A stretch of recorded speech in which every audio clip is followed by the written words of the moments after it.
We're here for another episode of CrossOver Conversations. I'm with Mamon, founding pastor of CrossOver LA. And our topic today is interesting. What problem do you see among influencers? Jay, what are your thoughts about the question?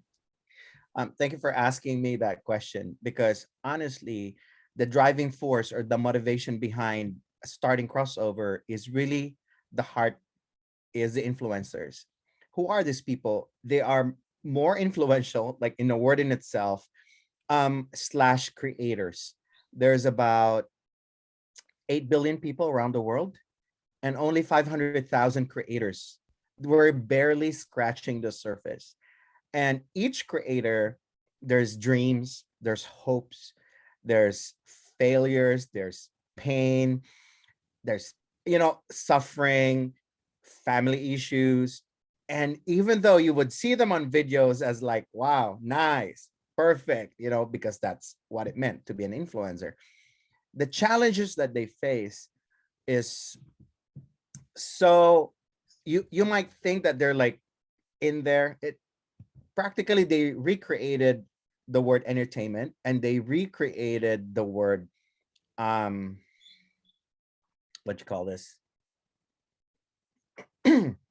they recreated the a celebrity status, and with that, but still they remain humble, they remain walking in the streets, going to the same store that they go to, wearing the same dress that they wear,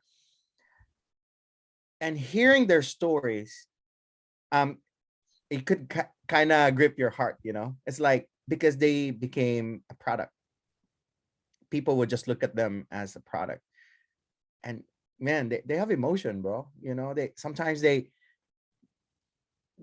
just don't know. We don't know how they wake up in that day, but they have those moments.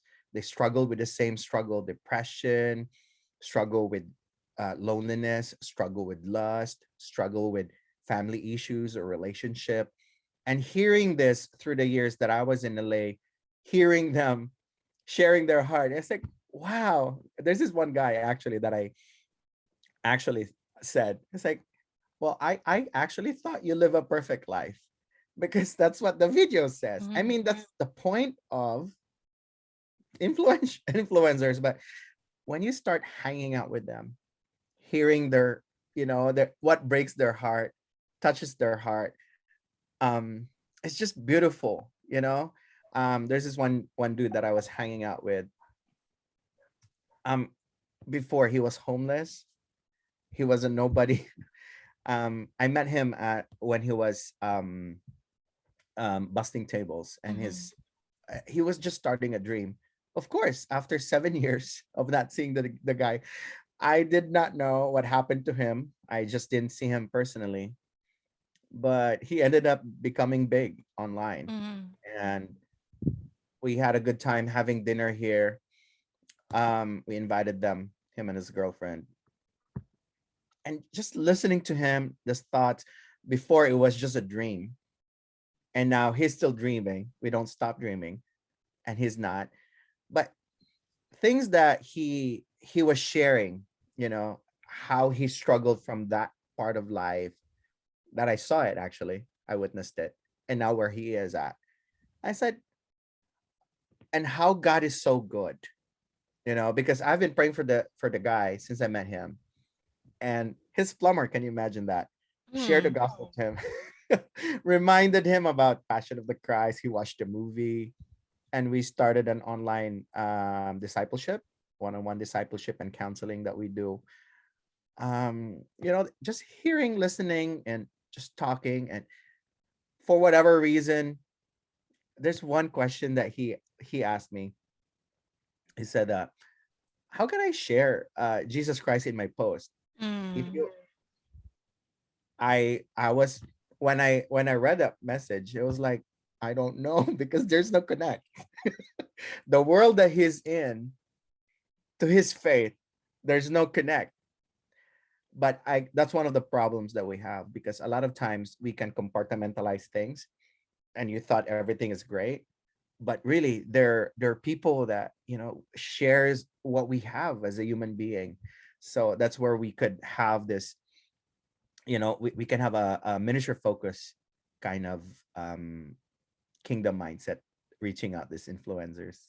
I like what you emphasize, Jay, about influencers being instant celebrities or being in the entertainment industry, and sometimes by surprise, they wouldn't know that they'll grow into something big, or their content would reach out many people. Mhm. And I think from what you said, I picked up that these influencers are somehow in a transition. And Mhm. for me, like, God would want to be there in that stage of their life when they're Yeah. going through change from their private lives. Now everything is exposed, Uh-huh. or they'll be subject to public scrutiny. And it's good when during that transition they'll find people like you. They'll find people from Crossover LA reminding them that, hey, it's not everything's not just about what you share from your personal life. You actually Right. have the ability to influence others with a positive message. And what greater message it could be than sharing Jesus Christ to the world or their followers. So Yeah. thank you for seeing that opportunity, and at the same time, the problem that influencers face. And I think what we're doing in Crossover LA is also telling people and reminding them that influencers are human beings Yes. too, with emotions, They going are. through struggles. So I'm excited about our next conversation, because we're gonna ask Jay, what is God telling Crossover LA to do after seeing what the influencers are going through? What specific solutions can we provide? How can we help them? How can we be there for influencers? Thank you for watching this episode of Crossover Conversations.